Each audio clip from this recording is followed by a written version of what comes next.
Hello and welcome everyone to yet another round of the SenpaiNoticeMe VGCS top 4. So this time we do have much nicer quality. So today's matchup will be between Victor, played by Derek, and Time Leap, played by Tian Sheng. So we have Tian Sheng on the right and Derek on the left. So these are some really exciting decks that we have in the top 4. Like, I'm sure most of you know how excited I was to see Dimensional Robos in the top 4, but Victor on top.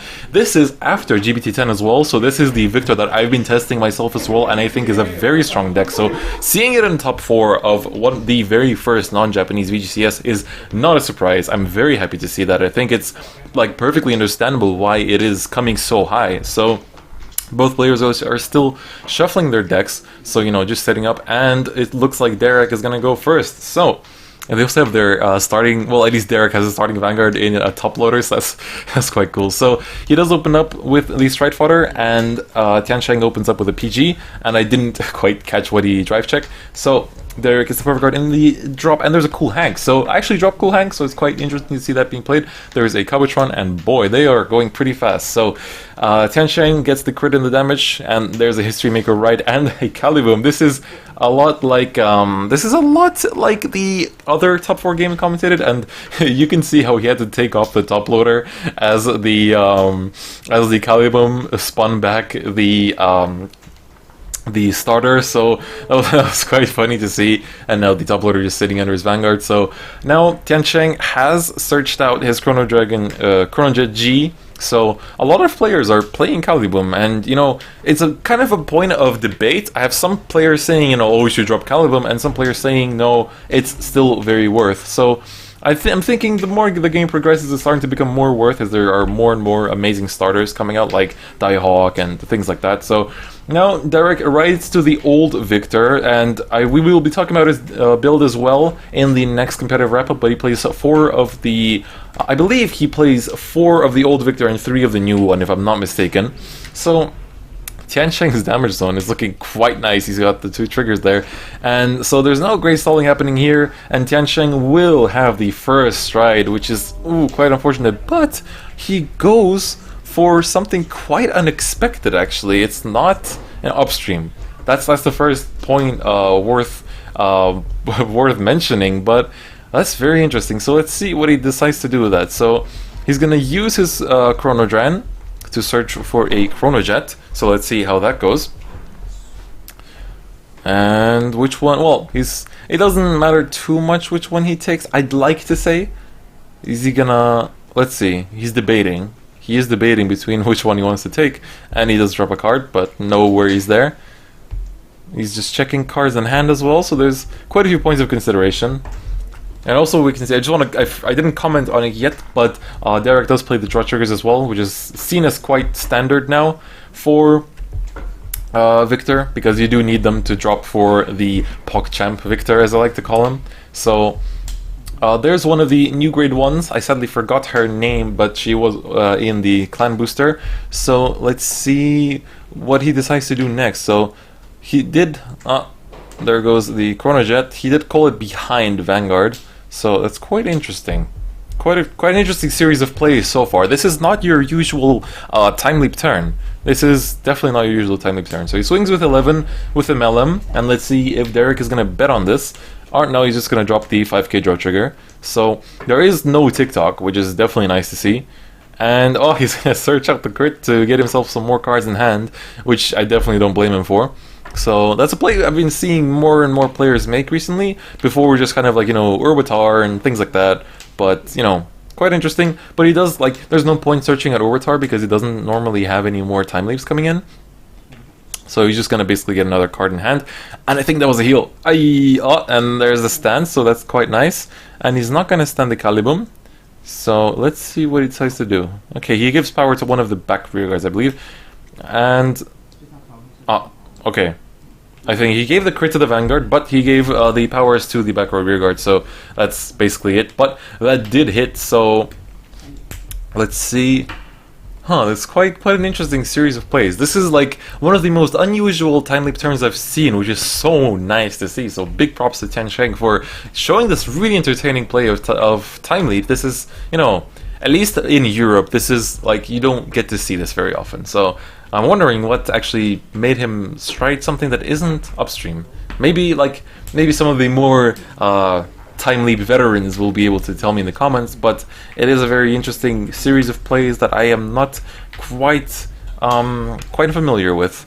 So, ooh, that really hurts for poor Derek. He's already on 5, but he got the G-Guard. That is pretty clutch, because now he's going to be able to go for the Meteor Kaiser Victor, and then after that Meteor Kaiser victory, if he's still alive, he's going to be able to go for the favorite champ Victor and possibly close out the game. And he has to guard with a stride fodder, I believe. No, my bad. The turn's progress, that was my own mistake, I'm very sorry, but he did pitch the stride for that.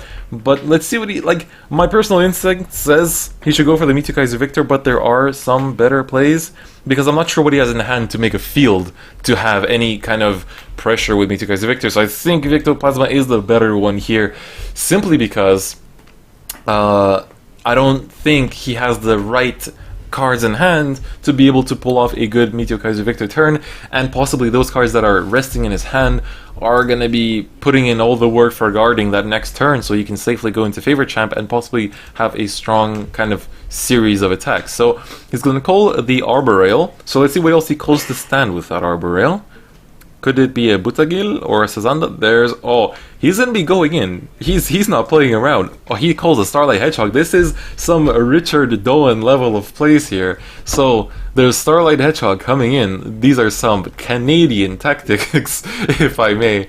But, alright, so he attacks with the empty Starlight, so that doesn't hit anything. And, it looks like he used the Arbor Rail to stand the Maliakis. That's quite interesting. So he's going to use the Victor to stand the Arbor Rail, I believe, or to stand the Hedgehog. Both work. So let's see. He takes that. Oh, he gets the stand. That's a third trigger that he gets in the damage. So that is very, very nice. So he uses the Victor to stand the Arbor Rail. So that's quite nice. But Tian Sheng's hand is very healthy. It's looking full and very nice.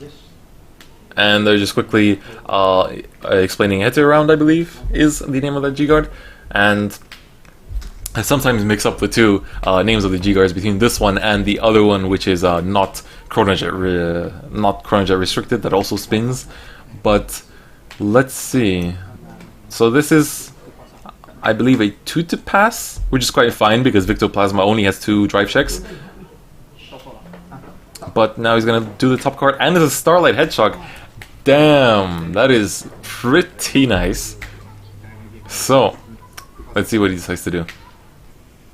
Oh, nothing there. And also it's quite unfortunate because he used the Victor to stand the Arbor Rail, and you know, that poor Arbor Rail just got spun, so it's quite sad. Oh, there's a heal coming through for Derek, I'm sorry. So, very, very good. So, let's see if he gets another one. Oh, the double heal! That is gonna come in clutch next turn for him to survive and have this super strong favorite champ Victor turn. He's quickly counting up the power. How much power is that? I'm just listening to the players themselves. I didn't quite catch, but I think it's over. I believe it's 30, if I'm not mistaken. But let's see. And yeah, he's also pointing out that he gave the 5k from Arbor Rail skill to the Maliaki, so there is that as well. So, that's the end of Derek's turn. That was quite a good one. He did get the double heal, which is going to help him out so much. So this is going to add to his survivability so much, because like, if he didn't get that double heal, the game might be over on this turn. So I think he's going to be able to survive for quite some time now. So, there's the next stage. So this is gonna be kind of similar to the other top 4 game, where the next stage was quite an early stride, let's say. Although I guess you don't have to say it's that early for this one, but let's see. Oh, he calls the crit from hand, and he gets the Melem, so that is to be expected. So let's just talk about how Chronojet G is putting in so much work in Time Leap decks. Like, Time Leap was already very strong, but Chronojet G just adds so much to that on stride, call something, and then Time Leap. It is such a nice, like, having the ability, like the option to do that is just so incredible. So he's gonna swing with the 11 from the Melem, and Derek just intercepts that. So he uses Melem skill to call none other than Mr. Urwatar and uses History Maker to time leap the Urwatar, and he changes his counterblast to a crit, which does make sense, and calls out the Melem once again. And just now he's gonna be able to use his Urwatar to, well, basically draw the top 2 cards of his deck and put one of the cards in his hand back to the deck. So let's see what he decides to do. So yeah, okay, he didn't forget the Urwatar. I was looking to see if he would remember to do it. So let's see what he puts back. I hope he kind of flashes it on screen. That would be quite nice. He was considering the Calibum, if I'm not mistaken. So let's see what he decides to do. One card does have to go back to the deck after all. I didn't quite get what that was, unfortunately. So, it's always unfortunate, but you know, you can only leave it up to our imaginations or pausing at the right specific time to check. So, let's see what he does now. So, he still has to guard that History Maker attack, I believe. I think he only used the skill and he didn't guard with it. So, he's gonna G-guard. Here comes the G-guard. So, let's see. I think Aglium is a pretty good choice here, because I'm not sure if he has a draw trigger or not. But okay, he's just gonna go for the blue prison, it seems. Is he going for it? Is he still changing? No, he did go for it properly. Okay, so that's good. And you know, he was checking if he had no soul, so he could use the Unior to basically get himself a Soul Charge 2 and a plus 5k shield. The plus 5k shield, it wouldn't matter in that scenario, but you know, it's still a nice. The Soul Charge 2 is a very nice thing to have. So now the big boy next stage is going to come through pretty soon. He's doing this Melem just now, so he did intercept with the Hedgehog for that other, well, for the other Melem attack. So let's see what he gets off of this Melem. You know, when you don't have a TikTok, it's always a bit more kind of problematic what you're going to call off of that other Melem after you don't have any more time leap stuff. So he goes for the Lucky Pod. So there's not much happening with this Lucky Pot, obviously, but it's, you know, it's understandable. He probably didn't have many other grade 0 choices to do it for, so you know, definitely alright. And let's see what else he's thinking of doing. Is he planning to change the card? Yeah, okay, he's gonna change it, so it's not gonna be the Lucky Pot. He's gonna call out the crit, so thinning his crits, which is the downside of that play, but in the end he does get card advantage and power addition, which is the positive of that play. So let's see what he's able to bring out with this next stage. So I don't know, if you're on Derek's side, I think, I'm not sure, like, he probably has to take one of these. He did, you know, give himself some G cards from the last drive check, but I'm not sure if he has perfect guards, because the way he holds his hand isn't very open to the camera, so sadly we're not able to see it. But he's going to take this next stage, so no trigger, and a crit, so that's going to be 2 damage to Derek, so he's going to be going up to 5, but, oh, there's a heal, and he can heal as well, so he's going to possibly, even if he has 4 damage, if it's 4 open counterblast, on a favorite champ Victor turn, with a healthy enough hand, that's gonna mean a lot. But sadly, he is playing against Time Leap, so that healthy hand is not very existent, sadly. So, now he's gonna swing with just the Chrono Jet G, and let's see. So, he gets the draw off the crit skill, and he got... This is 33, as Tian Sheng just said. So he's on 6. So Derek is on 16, and Tian Sheng is on 33, and the perfect card comes through. So he did have one. So he was keeping it for the Chrono Jet G swing. He's checking how many face-up G units he has. Oh, he had to drop the perfect guard for the perfect guard. That hurts to see, and nothing too amazing from Tian Sheng's drive check. So let's see. Can Derek close out the game now? Is it possible? It seems they're resolving. They're just resolving end of turn time leap, the back to time mechanic essentially. So let's see. Yeah, they're just still resolving it before they move on to Derek's turn, which hopefully, possibly, with some chance, be able to close out the game.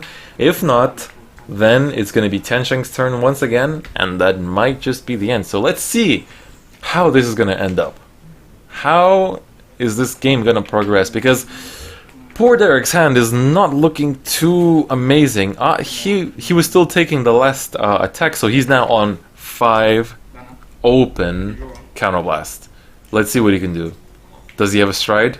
He's using some nice little sound effects we can hear coming from from his side. I don't think he has a stride fodder, just from the little fidgetiness and, you know, from what I can hear. But let's see. Let's see if he can pull out a... You know, I'm not sure if favorite champ is even, you know, worth it in this scenario, because it might just be better to do Victoplasma instead. Because Tian Sheng has 9 cards in hand. He is on 4 damage with no counterblast, so it is possible. It is possible to close out the game, but let's see. And there's a lot of crowd interference, I guess you could say, at least from what I'm hearing. Oh.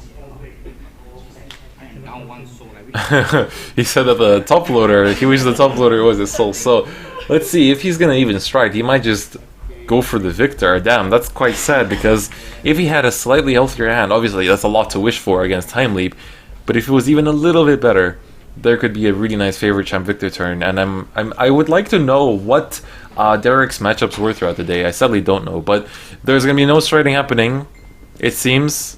He hasn't fully put the card down yet. Now technically he has. Okay, so there's no striding happening. He is gonna use the Arboreal's effect, and he's only on 2 cards in hand. That is quite unfortunate. So he needs to call something to stand with that Arboreal, and it's another Arboreal. Will he use the effect? Will he use the effect? Possibly? I don't think so. Well, he might still... Let's see. Let's see if he... No, okay, he's not going to use it. He's going full on. He's going full on. So this is going to be... This is going to be 2 16Ks. The Victor putting in some work. And one of the Arboreals standing stuff as well. But, yeah, I mean, he can't activate... Oh, if I did consider it, he can't activate the other Arboreal regardless, because he doesn't have the soul for it. That top loader is not his soul. So... that's quite unfortunate, because if he did, this could be a much more threatening turn, because even with 9 cards in hand for Tian Sheng, it's still, you know, possible for him to not survive this, but we'll see. Alright, that's gonna be a tutor pass. Tutor pass, let's see. Oh, Hedgehog and... the stride fodder, which he needed earlier. That's quite painful to see. Alright, let's see. Like, from Derek's voice tone, it seems that he's kind of already losing hope, but the commentator here has not lost hope yet, because it is possible. I don't know. Well, when we look at how healthy Tian Sheng's hand is, it's not very possible. But let's see. Let's see. So he did use the Arboreal to get another attack out, and he has 4 cards in hand. You know, if we didn't see from this perspective that he does have a pretty good hand for guarding, then there would be a possibility for him to win. But he doesn't have the... In the end, it's not really possible for him to win, because he didn't get any crits. So that was just kind of... I made a mistake with the fact that he's still on 4 damage. So in the end, that last attack did go to the rear guard, and that was the right choice, because you're denying counterblast, and, you know, now Tian Sheng has to go counterblast less and try to close out this game. But quite unfortunate for Derek to not be able to close that out on that turn. He didn't have any stride fodders. Well, he technically did, but then he loses out on a lot of power. Well, the pressure of his field, which could have gotten him the win, but, you know, unfortunately didn't. So now it's Tian Sheng's turn. And what is he actually striding into? He hasn't selected one. We already did Chronojet G skill. And it's going to be the Fate Rider, which we don't see every day. So it's quite an interesting choice. At least we haven't seen it much recently. So let's see if this Fate Rider can bring him to victory. But considering that Derek only has 2 cards in hand, I think this might be the end of the game. So let's see. He swings with Vanguard and no guard, and there is a heal. No heals coming through. Perfect guard. And let's see if he can get healed. So the game goes to Tian Sheng. So we will have a Time Leap versus Time Leap final and a Nova Grappler versus Dimension Please fight for third place. I'll see you guys next time.